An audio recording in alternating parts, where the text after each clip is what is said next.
Bienvenidos. Con este evento, como departamento, damos inicio a la nueva serie de eventos VOC de agosto-diciembre de 2022.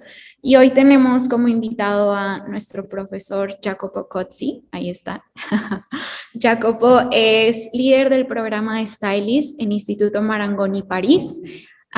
Y bueno, la verdad es que para estas 2 semanas que nos ha estado acompañando, que nos está acompañando, esta primera semana muchos de ustedes fueron parte de la serie de workshops que está impartiendo. La siguiente semana va a estar con nuestra tesis de noveno semestre, con su proyecto para The Dematerialize.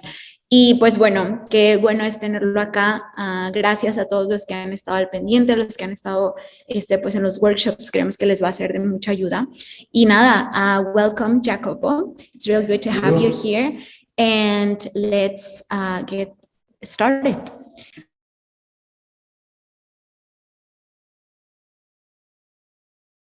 Microphone of the computer. Yes. Okay, so I think everyone is able to hear, so no problem. Okay, fine. Okay, let's start. We have some students here. There are a lot of you online. Hello, everyone. As Anna already introduced me, I'm Jacopo. I work for Marangoni in Paris, and I'm handling the BA of Styling Creative Direction, which is, if you want, like in a nutshell, the direzione artistica. No? So everything that concerns the image. Okay, so not the garment like design, but everything else. So it's about everything that could make you shoot, film, do graphic design as well.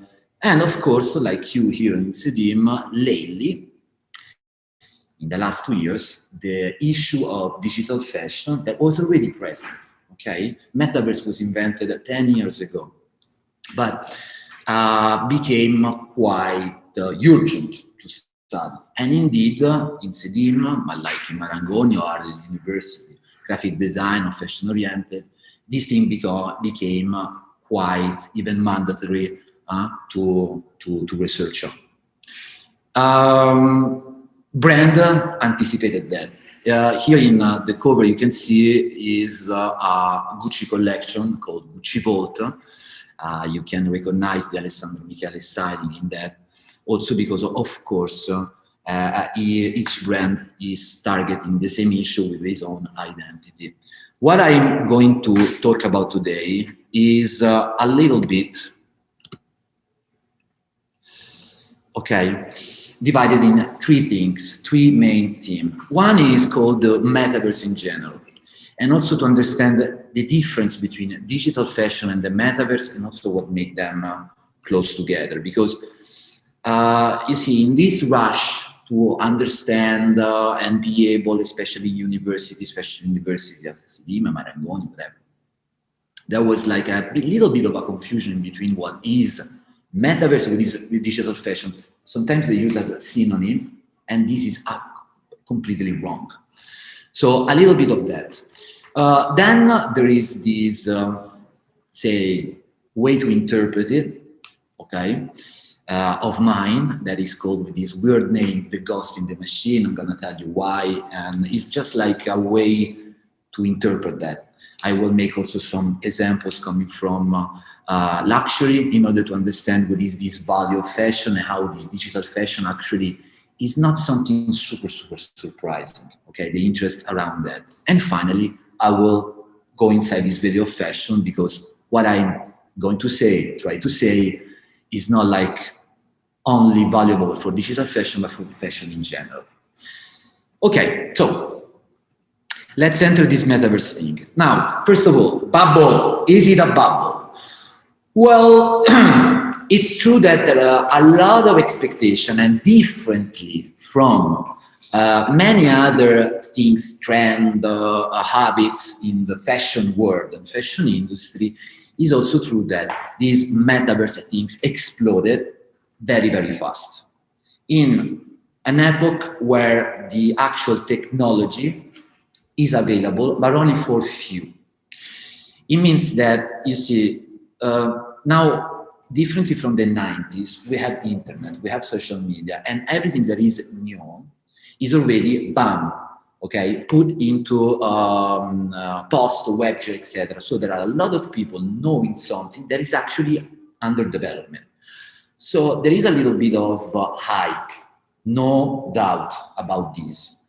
But then it will settle down, and then it will come what is already into the industry. So something that is like there are branches in big houses that are doing only that, and is developing in a very fast way. When I started to do this kind of presentation, I was in CEDIM and in Mexico, and I did also that for University in Madrid and Tokyo, etc. I was taking track of all the changes. Now it's impossible because there are too many, which is a positive sign in case you're interested in digital fashion.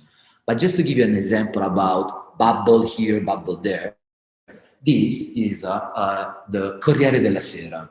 Say it's like the most read and famous newspaper in Italy.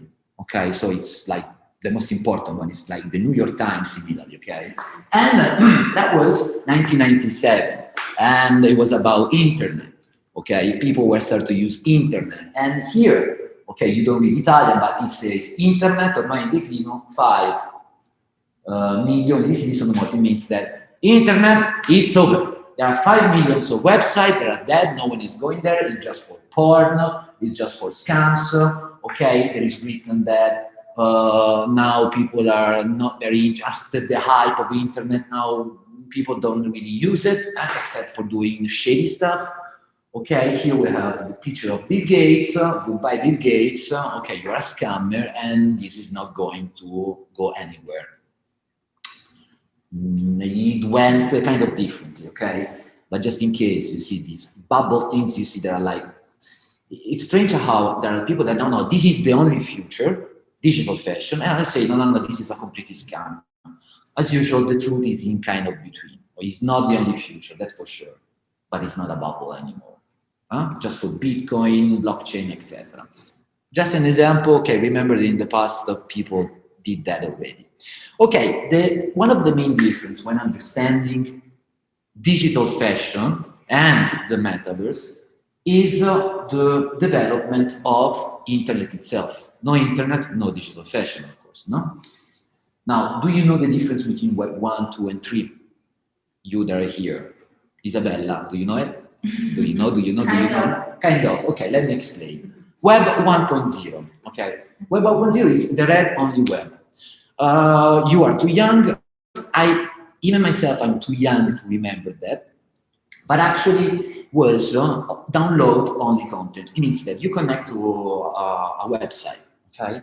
And you download the content in the browser. It's not that you download like a file, but the browser download it, you have the cache, okay? And then you read. And that's it. That's the only thing that you could get. In order to change, to upload, to fill a form, okay, you will need to be a technician. You will need to know the HTML code. You need to code. So it was like you looking at the screen, okay? So just self-entertainment. You lean back and you watch and you scroll. That was the first internet. The real revolution that also bring to the famous bubble of the new economy bubble in the 90s and the crash was the Web 2.0. That was the read-write web. It means that starting from that point, at some point, internet was developed in a way where you could actually do something, not just read. What is the first form of that? E-commerce. Okay, you can put your name without being a coder, put your address, select items that you want to buy, and then receive it home. A lot of people jump into it. Just people jump into metaverse and digital fashion. So there was a big hype. I remember even my father, that had like a transport company, etc., that wanted to create something about product in Tuscany. I'm from Tuscany, so you see the wine, the cheese, and so on and so forth. to sell it, because everyone was into it. We need to do a website. Everyone was doing a website to sell. And of course, this became so hype, and at some point it crashed. Like it happened recently with something connected to crypto, etc. But now it's also already back. But in case that new economy was about this, too much hype, connected also to other economical stuff, but it's fine. The thing that then developed really the Web 2.0 is what? Social media. Okay, like it could be like even MySpace, like 2,000 years ago, or then Facebook, and then Instagram, and then Snapchat and TikTok. Imagine, think about what you're doing when you are on Instagram. You upload pictures, but you're not a coder. You don't need to see like in the Matrix all the coding, no? You do it. So actually you are a content creator, influencer. The job of influencer actually was possible because of that. They didn't need a magazine, or they didn't need like a TV channel in order to show this content. Okay, this is the Web 2.0, and this idea of 2.0 became even like a way of saying everything was 2.0 at some point. Okay, university 2.0, education 2.0, 2.0, 2.0, 2.0. But this is the thing. Now, today, one of the hype word is Web 3.0. You heard a lot about it, no? What is the real change? Is that instead of having big tech companies like Apple, Facebook, now Meta, Microsoft, owning, okay, the most of the part of internet, let's say, is become decentralized. Decentralization, okay, means that the data that you're doing is not owned by some persons. Ownership is one of the main points of Web 3.0. It means that if you create something like a video or a picture and you upload it, you can monetize also on that, because it becomes an NFT. I will explain again for those who doesn't know what NFT is. In order that to be possible, every data is not on a series of servers owned by Facebook, Meta, or Apple, but on a blockchain. And the blockchain says this like the fundamentals, okay, of a big house. Imagine there are like how can I say, the roots of a tree, okay, that actually are owned by no one.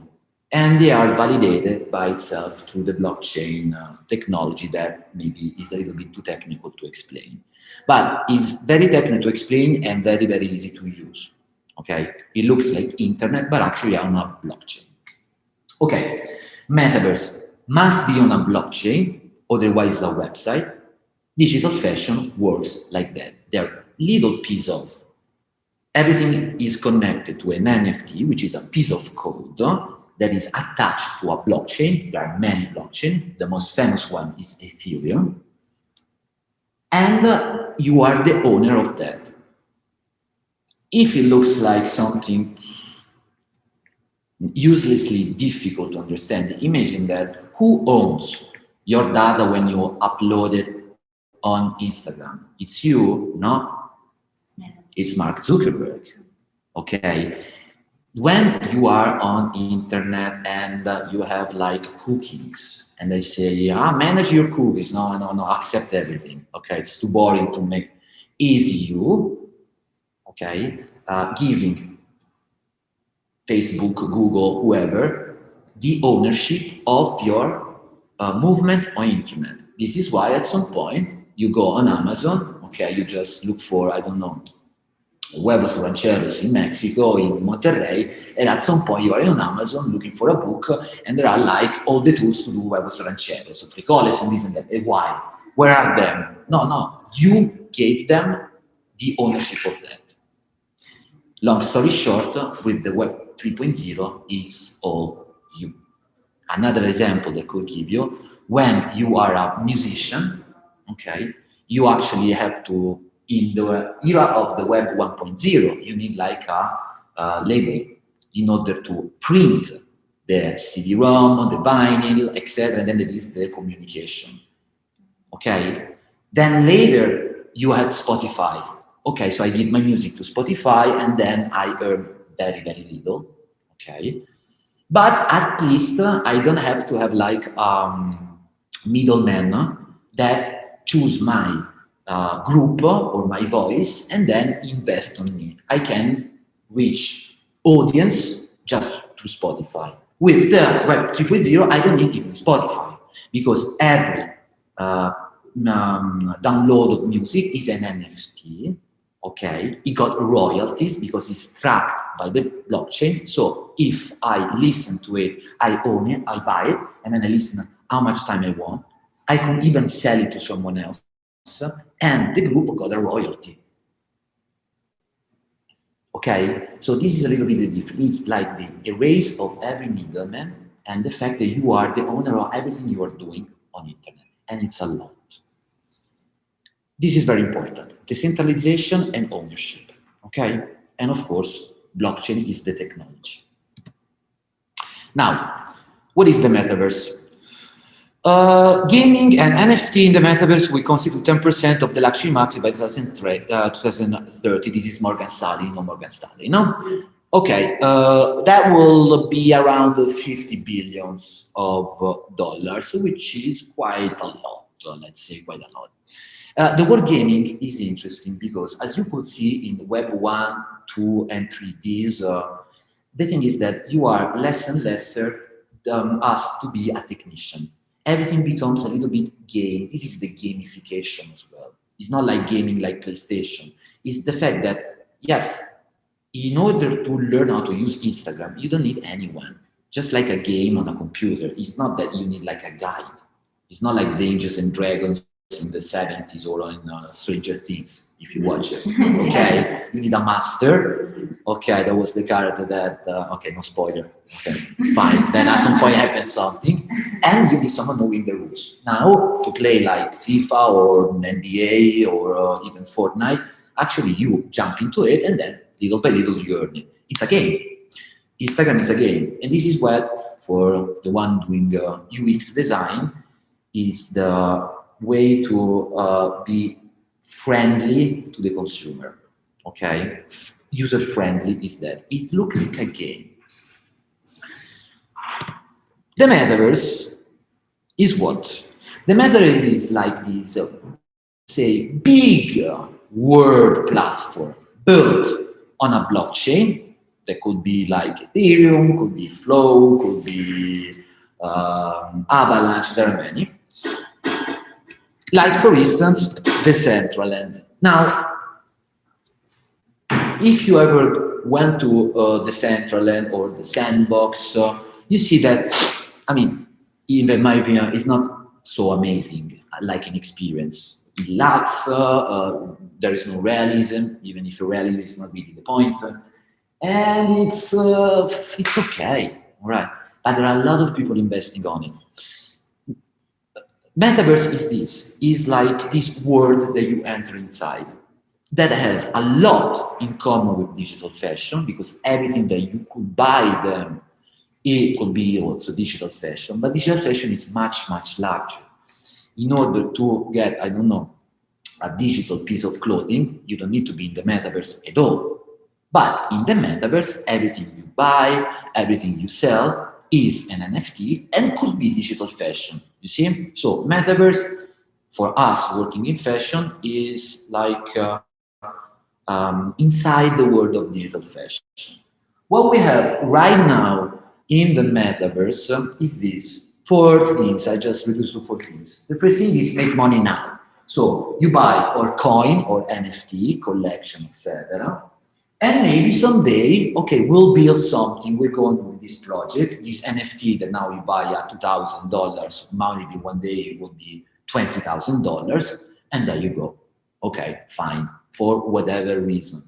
Then you have full VR home base, like for instance VR chat, that is used also for business. This is one of the things that are more interesting for instance, even universities, that instead of being like us now on Zoom, okay, we can connect into a space. We don't even need like Oculus. Again, even the Oculus is like a misinterpretation, because you don't need for digital fashion or the metaverse to be always on the Oculus. Actually, the central and the sandbox, you cannot access it for now on the Oculus. The Oculus is just like a very funny and big gadget for now, and especially the Oculus by Meta. Okay, the Oculus is really the entry level of visors, but the 90%, even more, of everything that is digital and everything that is metaverse is 2D. This is why, for having like mass adoption, we're still waiting for the 5G that will allow you to have metaverse, whatever, blockchain in your phone. And then maybe you will use your phone as the visor, okay? This is why we are still at the beginning of everything this year. But the 5G is coming, okay? And will allow this mass adoption. For now, it's a little bit more difficult. You need to be home on your desktop computer. VR chat. Now, there is limited VR. This is, if you remember the video by Zuckerberg, the legless avatars. So there are people going to work, etc. So pretty much the same. And then, again, this decentralized, so big word, okay, where you can even sell land, so also spaces in that. And Fortnite is another of that. It became like a game, now it's a real world. Now, for now, I'm very simplified because this server required scalability. Scalability is, let's say, a technical issue that maybe we'll talk about another time when you're gonna see your thesis, okay? Because it's the blockchain trilemma, blah, blah, blah, and so on and so forth. But for now, what is interesting is to understand the difference between, for instance, Decentraland and something that was very popular in the past, like Second Life. What's the difference? You know, Second Life is like The Sims, say, but on website and is open. What is the difference then between Decentraland and Second Life? Because in Second Life, you could buy Gucci, Balenciaga, there were stores, there were even a university. Okay, like in this case, this is the, I think that was the University of Texas. So it was like a metaverse world, if you want, no? So what is the difference? The difference is exactly the difference between Web 2.0 and Web 3.0. Second Life is a work client-based system. It's a website owned by someone. You go inside, okay? You put your login, and then you have all your stuff there, everything that you bought, the Balenciaga t-shirt, the Prada bag, the subscription to the university, and whatever. And maybe your house, and so on and so forth. Second Life now, you can even access it, is a wasteland. There is no one else there anymore. Because at some point, people just didn't care. Also because everything stays there. Remember that thanks to the blockchain, and thanks also to other development like Bridge, Layer 2, blah, blah, blah, you can buy something on Fortnite, but maybe you can use it also in the central end, if there is the compatibility. This is where a lot of people are working on this compatibility. Because it's in your wallet as an NFT. So I can buy something on the central end and then go in another metaverse and then use it, sell it, change it. Okay, this is the fun thing. It's like the real world. Okay, if I buy something in Monterrey, like a T-shirt, I mean, I can also wear it in Paris, not just in Monterrey. Okay, this is one of the main things. They are different. Okay, the future. So it's open. Second Life was closed. Future would now be this full VR, high-detailed world. It's like in the movie Ready Player One. This is the dream of Meta, to have this.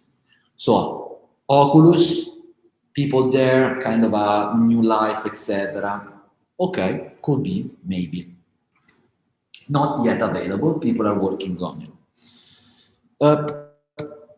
Then what are then these NFT that you can buy, sell in the metaverse or not? Okay, there are non-fungible tokens, and up to that, I think that everyone knows it. What does it mean that is not fungible? Okay, it means that what is fungibility? Is the fact that, for instance, 1 pesos correspond to a given amount of dollars, and it's always true, or like euro dollars. Okay, non-fungible means that this connection is not really possible. What is the worth of the Mona Lisa? It's not like this amount of dollars. It depends on the market. It could be sold even at €1. Why not, if I own it? Or I can sell it to 100 millions. It's non-fungible. There is no a direct conversion.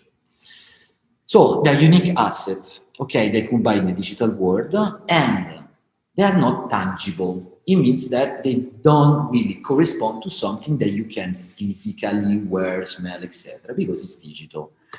This is a smart contract, okay? And this is a smart contract for a video made for a campaign by Gucci and was called Gucci Area. Okay. Already in 2000, I think it was 2019, they appeared.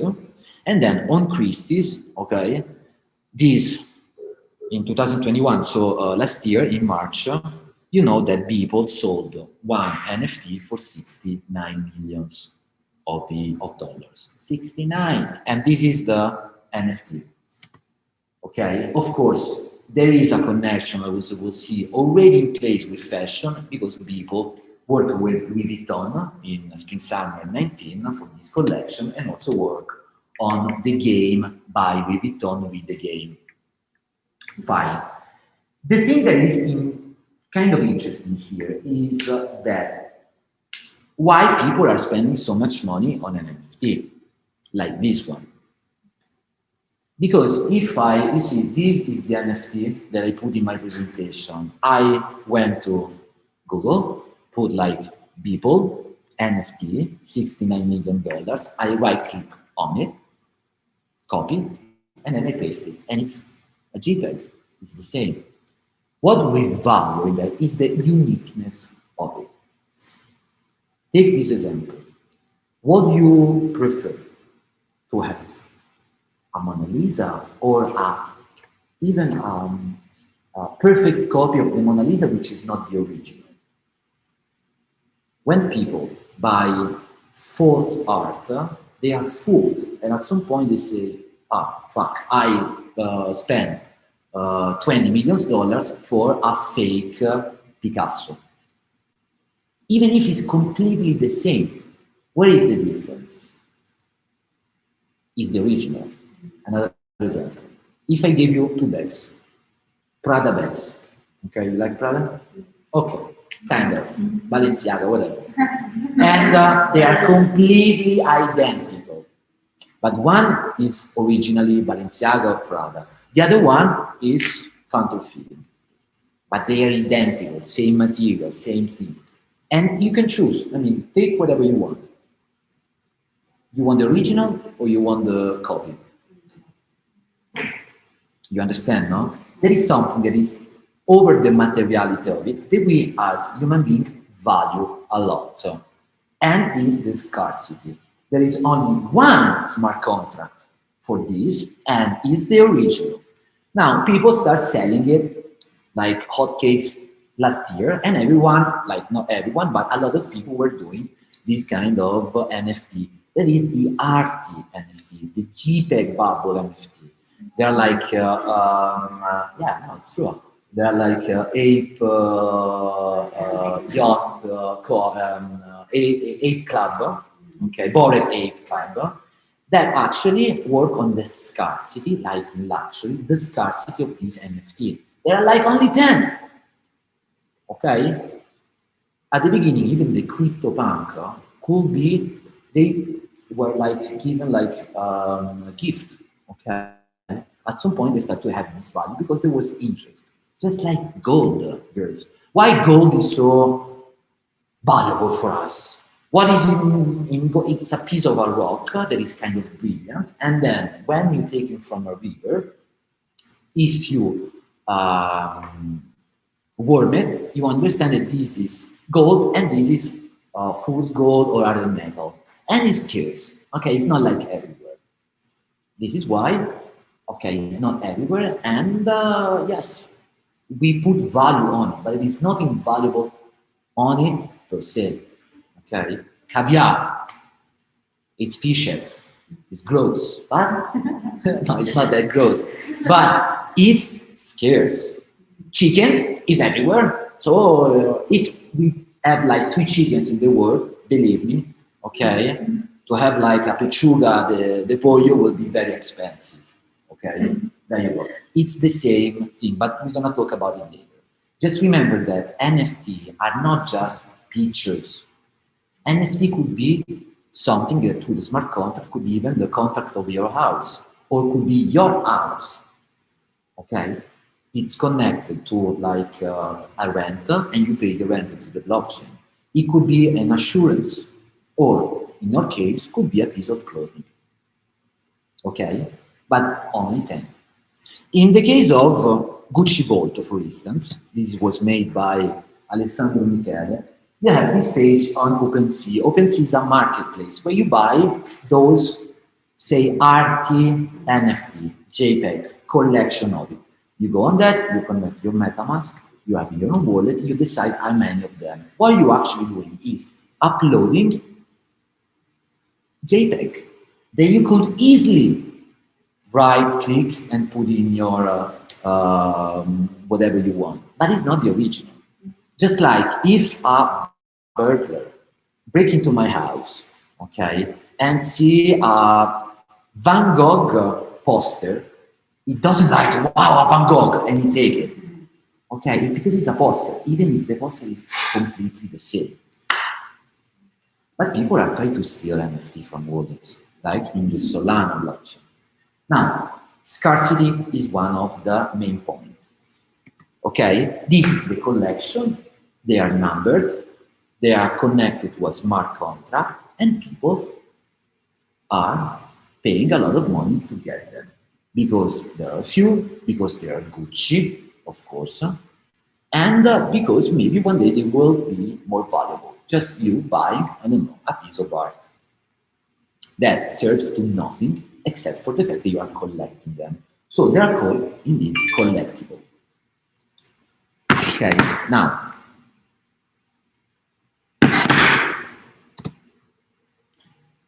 this one, for instance, was sold to 3.5 Ethereum. At the time, Ethereum was around 3,000. Now it's 2,000.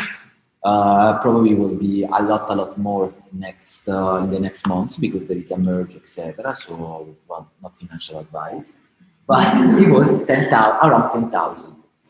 But still, you see, NFT in digital fashion. So we are not in the metaverse at all right now. Is of course, okay, as you know, the best example was the Fabrica. The blockchain was Flow. Actually, Flow as a blockchain was recently announced that will be used for Instagram. Instagram will recently, like in a few weeks, start selling NFT. You can buy NFT on Instagram, like the picture. Okay, it's mine. I have the original one. Yeah, and the blockchain that will be used are Polygon, Flow, and Ethereum.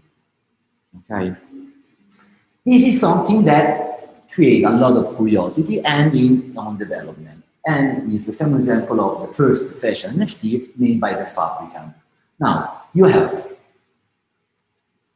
for you, graphic designer, you see you have the model wearing like nothing, like on a rooftop, and then there is the piece of clothing made on Clo 3D, okay, and then animated on a real engine. That was put on the model through or even Photoshop if you want. Now, Mary Random, okay, this Chinese girl, bought this NFT for $9,600. And now you see the same piece of clothing on her Instagram. The fabricant will change, according to the picture, whatever you want in order to wear it. Okay, is only one, only Mayoría is the owner. She can resell it on OpenSea, for instance, and then up to a smart contract is a transfer of Ethereum or whatever, and Ethereum is fungible, so it corresponds if you want to a dollar. So now it's 9,600, okay? Probably it will be more or less according to the interest of the people and the market. Is a piece of digital fashion. Another one could be this, RTFK. This was December 2021. RTFTK, you see, we're selling digital sneakers. They sold like 3.1 million of dollars of NFT. And who owns RTFK right now? Nike. Okay, Nike bought this company. Other example of NFT connected to fashion, okay, is the Gucci area video. You saw the smart contract before, though this was sold at 2000K. Remember, if I want to watch the video, I go on YouTube and say Gucci area. That's it, and I watch the video. But if I want to own it and own the Gucci area NFT, there is only one, I had to go to Christie's and made an offer. Christie's instead of OpenSea. OpenSea like a big Christie's if you want. Examples that I could not track to come from, or also magazines like Vogue Singapore. Okay, September 2021, 15 NFT. It was like the cover on sale. And then we have Barbary, Sharky Beat, the game. You are on the Barbary game, you play, and then you can get some NFT. Okay? The idea is what? Still to build a community, to target even younger or older audience. The audience on NFT is kind of strange because, for instance, for late millennials like me or Gen Z, probably like you, it's still like a thing that you are looking at. But people that are super young are buying them, they're super involved. And even people that are a little bit older, like over 40, they're super on it. It's strange. We are cutting the middle. We are looking like left and right and say, and us, because I never bought something like that. And you probably did not. Gamers are doing a lot. Okay? My flatmate in Paris is a makeup artist, he's also a gamer, and he bought all the Balenciaga thing on Fortnite. Okay? And he's 39. People in between really don't. People in Asia do a lot because gaming is very, very developed, but it's coming also here. Okay, this is also Karl Lagerfeld, Balmain, and so on and so forth. But again, why are people buying this stuff? Because this is the main point. Yes, uniqueness, but you see, why still? Okay, why this urge to buy something digital? The idea is that also there are a lot of people that are very, very, very surprised by the disruption of this digital fashion. Okay, and they say, no, it's crap, it doesn't really work, fashion is something that you touch, fashion is a material culture, fashion is Italian leather, is silk, and so on and so forth. And this is the main point. Now, there is a study made by Virtue, which is like a lab, a research lab that you can also use for your thesis. Of course, I will send you there. You can find it very easily on internet, like you look for Metaverse, Virtue, and was commissioned by Vice Magazine. You know Vice Magazine? Vice Magazine, okay.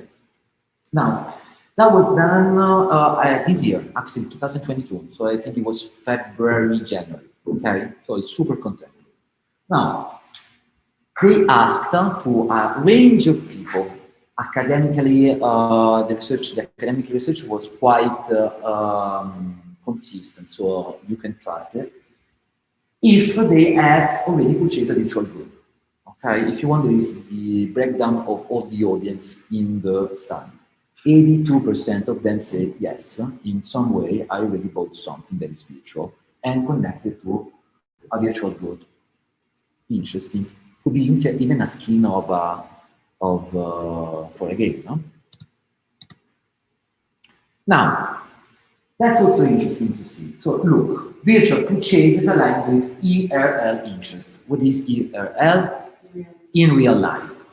But everyone is buying fashion. It means that it doesn't really matter if in real life one of your main interests is gaming, technology, media, arts and culture, or fashion itself.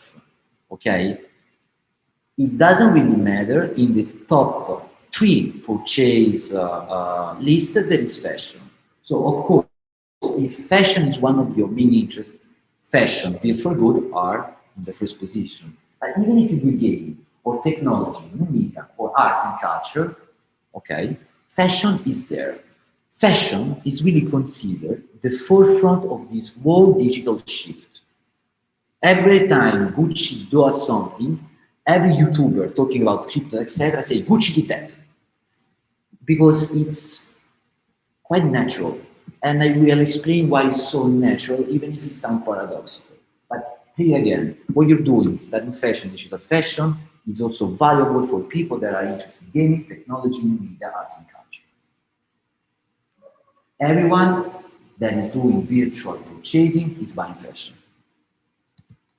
Now, why?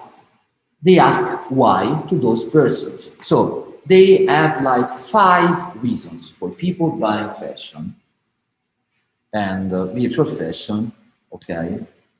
And in the fifth position, we have earning potential. Is what I say, make money now. So I invest in something that maybe, like I don't know, a sneaker, could be more valuable later. So it's a little bit of speculation. Okay, this was for the 38%. Then belonging is a new trend and it's cool to be part of a community. The community on Fortnite, wearing Balenciaga, or the people of the center, Sandbox or Roblox. It makes sense.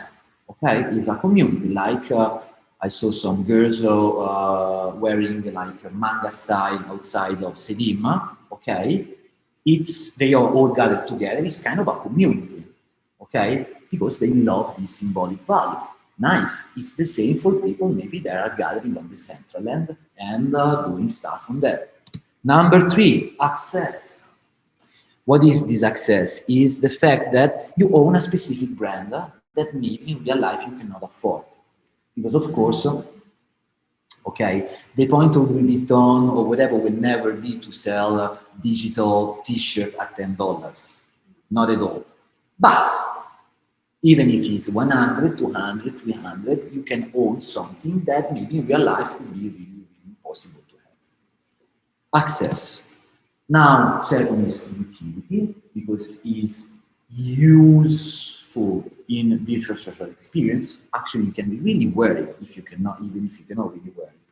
But the first one is quite surprising, even if it's not surprising at all, and is identity.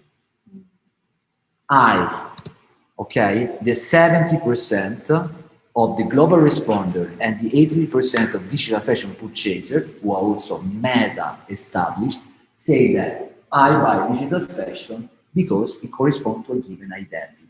I can own something that is unique. I can express myself, so I can personalize my presence on digital spaces, and I can create and enhance this digital identity. Remember that on Instagram, even if the NFT are not still there, but will be, it's kind of the same. When you are an influencer, you are building a character, and you build this character with something that is not tangible, art, pictures, video, content, TikTok, dance, and so on and so forth. Identity. Now, since I like to make everything more complicated than what it is, I have also a way of seeing at this that connects a little bit with philosophy. Don't worry, I'm not gonna jump into the history of philosophy, but why not? Also because it tells a lot about our identity and how we shape it, and then to fashion. And this is why I call it the ghost in the machine. Now, the ghost in the machine is an expression in America is here, but the United States, okay? And in English, the ghost in the machine is a kind of expression to say that you are treating something that got no life and no will as something that actually is. For instance, I wake up in the morning, I don't know, the machine coffee, Nespresso coffee doesn't work, and I start yelling at it. Okay, why you're not working? Or you are on the computer, on Zoom, and it's not working, and you start talking to the computer. Like there were a ghost inside the machine. Like the machine is behaving without will. So it's what could be called a sort of misinterpretation in a philosophical way of willingness and substances. Don't worry. But this is the origin of the thing. It's actually also an argument in philosophy that I will explain in a second. In order to explain that, let me tell you, I don't know if you ever studied philosophy a little bit. There is like the European tradition and then the American tradition. At some point they split it. And one of the main points of this philosophical American tradition is the famous mind-body problem, which is no less than a debate concerning consciousness and the human mind. And do I have a soul? Do I have a spirit? Is there like life after death? No less than that. And make like long story short, actually there were a lot of people saying that no, it's a dualism. There is the mind and the body. There is the idealism. No, actually everything is a dream. We are like brain in a vat, and you see everything is like an illusion of the brain, but there is no physical reality. Materialists, no, no, no, no, no. They are just only physical reality, and everything else, okay, it's just me interpreting signs that are not actually there. Blah blah blah blah blah. But let's say that the first one that put this argument like in shape was this guy, René Descartes, French philosopher. Okay, that it's famous also for one sentence that you can find like in mugs and t-shirt is I think, therefore I am. What does it mean? It means that I can doubt about everything. I can doubt of the fact that now I'm awake. Maybe it's a dream. Maybe I do that and I wake up, I'm still in my bed, maybe not in Monterey, I'm in Paris. Okay? It happens sometimes to have this kind of experience, no? That you wake up and say, oh no, it was a dream. Oh wow, it was a dream. Okay. Same. Or maybe I can look at my, I don't know, image in a mirror, okay, and I have the impression that it's someone. I mean, senses could be misleading. How many times? Okay. You heard voice, noises, etc. that are not actually there.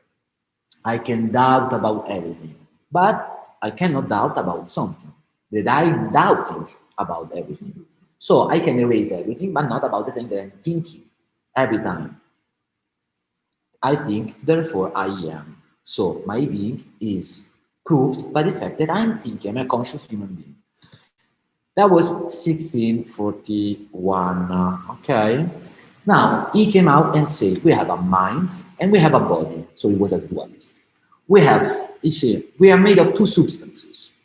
There is the mind, so the thinking, something that is immaterial, thoughts, soul that will survive after that he was Christian. And there is a body. We got an extension and is material. So two substances, something that is immaterial and something material. Keep always in mind the materiality also in the digital fashion. And the two things are interconnected. It means that if that my mind and my body are connected together, so I can experience the world and I can get it into my mind, or I can even intervene in the world, making my body function. Okay, impressive. But then at some point, like not even so much, like a couple of weeks later, René Descartes, this guy, received this letter from not a big philosopher, but a princess called Princess Elizabeth of Bohemia, daughter of the king of something, okay, that actually say, you see that line connecting mind and body? How is it possible? How is it possible that something that is immaterial at some point push something that is material, the body? For instance, I have a memory. my little dog called Ugo. True story. And I remember that my little dog Ugo, that actually was not little because I was little, and I used to use it like a horse. Okay, got like one ear like that and one ear down. That was so cute. And now that I remember that, I could feel happy because I was happy when Ugo was there, or sad because Ugo is dead. Okay. Then I have memory, something immaterial. I have emotion, something that actually I cannot touch. And this connects to, say, neurons or brain. And then I start smiling or crying. Where is the connection between this emotion and the neurons and then this physical reaction? This is the question of Princess Elizabeth. How can something material push something that is not material? And when Descartes start to famously blabbing, well, yes, there is the pine guy, and also there is something called the animal spirit that is inside a special cell, blah, blah, blah, blah, blah. He famously could not answer this simple question by Prince Elizabeth. Years later, many years later, someone called Gilbert Ryle, hello Gilbert, talking about this connection, say, you see, Descartes made a mistake, and it's the same mistake that people do when they say the ghost in the machine. Actually, the mistake is a category mistake. Okay, this is the book, The Concept of Mind, 1949, and then there is this argument, the dogma of the ghost in the machine. What he's saying actually is that mind and body are not substances, one immaterial and one material, so they're not part of the category of substance, okay? Mind is not a substance at all. When they say that mind and body, soul and body exist, they exist in a different way. It's a category mistake what people are doing when thinking about mind and body to be two different substances, two different things. In a nutshell, it's just like the mind is the whole possible interconnection of it. And the category mistake, in order to understand it, I will give an example. A category mistake would be like me coming here to CEDIM, there is Anna, and Anna say, look, this is the garden, this is the park, this is the hall, this is the tech room, and this is like the room where you're gonna do your presentation. Okay, if you go downstairs, you will have like the photo studio, and upstairs there's the office, and then there is the theater, and so on. Okay. And then I ask Anna, yes, but where is the university? Where is CEDIM? And she will say that it's here. No. I say, here we have a room. Where is CEDIM? It's here. No, this is the photo studio. I'm doing a category mistake. I'm mistaking, if you want, the part for the wall. I cannot touch CEDIM. I cannot touch the university. I will always touch something particular. But CEDIM is the wall of it. And this is like the mind. So they're not two different substances. The mind is this wall of interconnections. To make it easier, then it's a little bit more articulated. But it's like the team spirit in a team. Okay, you're working together for the same thesis, and you have like a sort of team spirit. Okay, so I come here, I ask you about your thesis, and then you say yes, and we're doing together. Okay, because we have a team spirit, we work together. Yes, but where is it? No, the team spirit is the amount of all the actions, singular action that we're doing together in harmony. You cannot point at that. You cannot really point at CEDIM. You point at every little pieces of CEDIM. Same for the mind. And this is still like relevant because now the mind is called consciousness. And they are looking in neurons where is consciousness, the fact that you know that you are yourself, but a dog doesn't. That you, in order to dress this identity and make this identity, you put dresses on you. Animals do not do that. This is a big difference between us and animals, even very, very, very intelligent animals. That we wear clothing, but they do not. We have a language and we wear clothing. Identity is made of that. His language is a linguistic something like mine, and we have clothing. Have you ever thought about that? Okay, they have emotions. Okay, they can smile, a dog, Ugo, could cry, but it doesn't really make any difference between Nike or Adidas. Now, looking at a digital piece of fashion and say, but where is fashion there? Dear, this is not fashion, this is a JPEG. He's doing a category mistake. Another example could be this.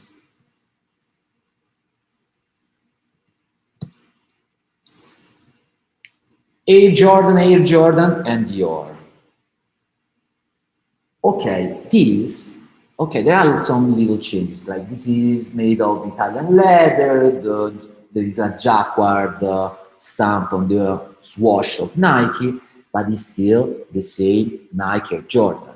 Nike Air Jordan I can buy for Air Jordan 1, $80. But so why?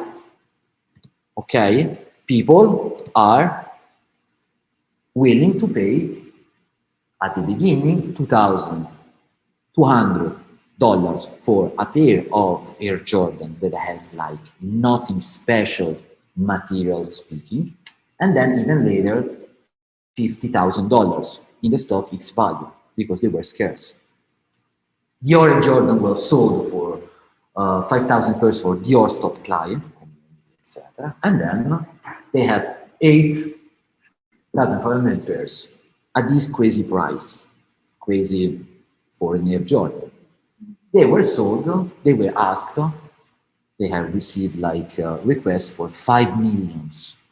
5 millions, you say I want it. Okay, but it's the same Air Jordan. It's the same Air Jordan, but these Air Jordan have now a different value. They have nothing to do with the materiality because they are scarce and a lot of other things. But again, it's the same Air Jordan. If I point to that and say, what is fashion? I will make the same mistake of Descartes and say, fashion is, I cannot point at that. It got this symbolic value that sometimes is called brand heritage, sometimes called brand awareness, and this is something that visual communicators are doing. Look at that. This is Air Jordan in 1984. If you look at the advertising of Air Jordan, you will see this.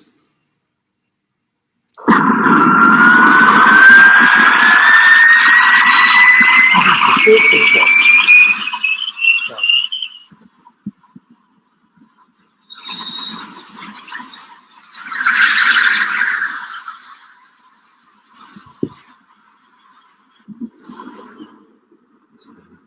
Man was not meant to fly. Air Jordan, basketball.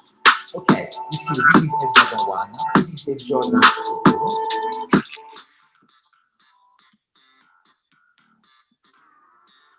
What's going on here? Air Jordan.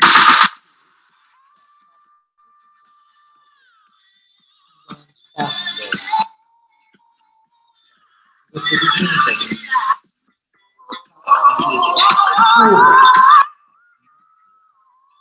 Now, It's all in the imagination. thanks to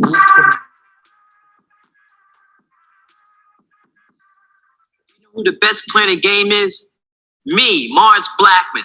And I'm way above the rim, demonstrating some serious hang time. Very serious. Do you know how I get up for my game? Do you know? That's right. Air Jordan, Air Jordan, Air Jordan. Mike, what's up? Oh, money. Why you want to do that to me? Why you leave me hanging? Come on. I got it. Mike, who man. is this person? Is Spike Lee. Spike Lee, do you know Spike Lee? Movie director. Spike Lee is the movie director, super famous, Oscars, whatever, when he was super young. That kind of was the symbol of the rising black community. So it was hip hop, also connected, rap, and so on and so forth. It became like quite hypey. Okay, remember that at the beginning, Air Jordan were not cool at all, and Michael Jordan didn't want to sign with them. They have to do a shoes especially for him because the two coolest shoes were Converse, tradition, and Adidas that was used by the gang, the new rappers, okay? We want to connect with that. Little by little, it's a long story, but little by little, it becomes a little bit more than a material sneaker that serves you to go to point A to point B, like a Walmart shoes, okay? This is 5 years later. This is the movie, super famous movie by Spike Lee called Do the Right Thing, and this is how Nike or Jordan are depicted. Hey, what's up with the white boy? Look, now don't start no shit, all right? Beatles down. Beatles down, all right? All right? Yeah, right. Beatles down.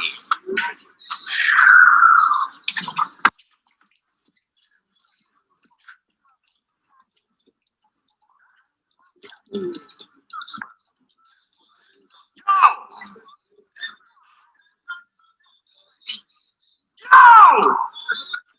Yeah?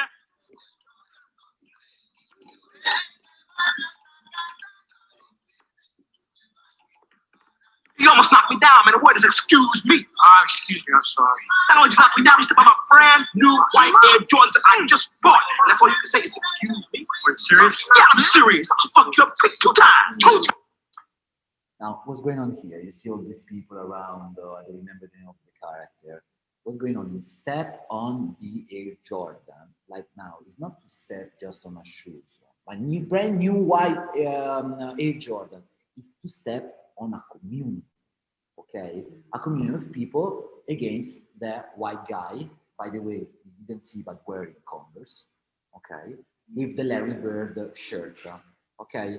And the movie is about who the right thing is to raise up against racism, etc., etc. They start to put everything on fire, and it starts from people, this guy, stepping on a shoes. That is not a shoes anymore. It's something else. It got the symbolic value.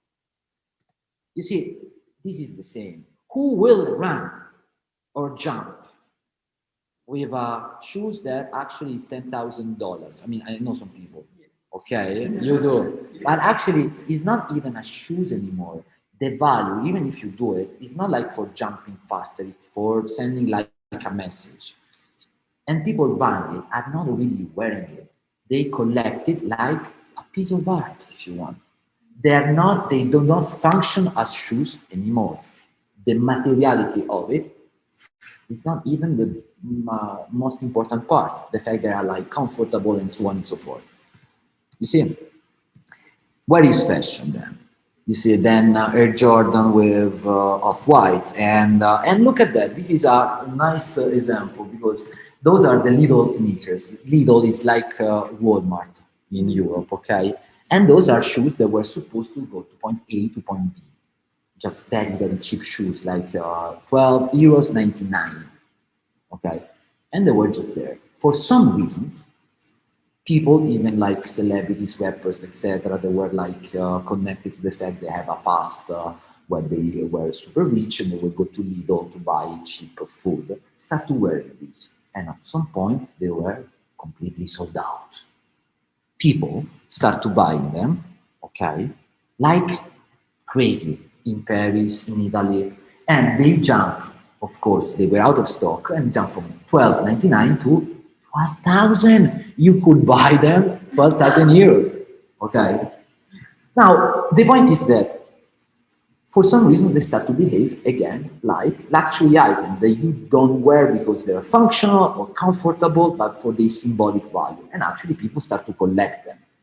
Of course, Lidl is not interested in being a luxury house. So what they did is to produce more of them, and actually now you can buy them again at $12.99.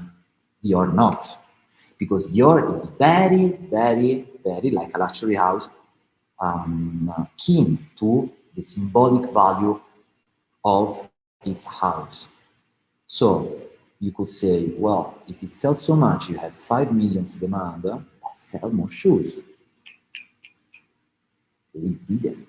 They never produced Air Jordan Dior again, because maybe you do money, but then you harm the brand symbolic value that you cannot touch, just like the mind and the body.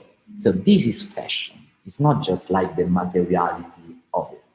And this is also why, okay, when you are communicating for a luxury house or a premium house, you never say that this Prada bag is very spacious, okay, or that this five-star Michelin restaurant is very good.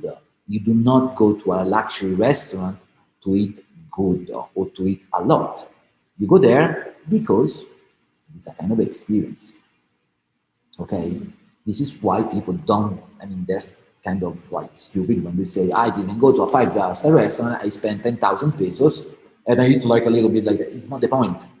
Okay, it's also totally fine if you are doing a restaurant and you don't care about this symbolic value experience. You don't care. You just want to do good kitchen that you like.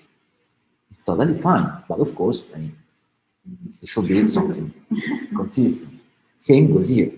Okay, Prada bag or Balenciaga, Vetements, whatever, will never sell something saying pushing the product. It will push always a story that is intangible. Digital fashion is the same. Think about the little black. It's a little piece of clothing. It's always the same, but it was something that could symbolically explain that a different way to understand femininity for Coco Chanel, because black was not the color that women were supposed to use, except when they're going to funerals. Then it became an epitome of elegance and sophistication to Givenchy, using the black dress, which is still a piece of, it doesn't really matter if it's like silk or silver or even gold, okay, up to a certain point. But it's still the same black dress on Audrey Hepburn in what movie? Breakfast at Tiffany. And then, when Lady Diana was cheated by Prince Albert and stayed home crying for 2 weeks, at some point she went out and went like super sexy to a party wearing a black dress that was called the revenge dress. And then Gianni Versace will start to do like the pink dress for super top models, still a black dress.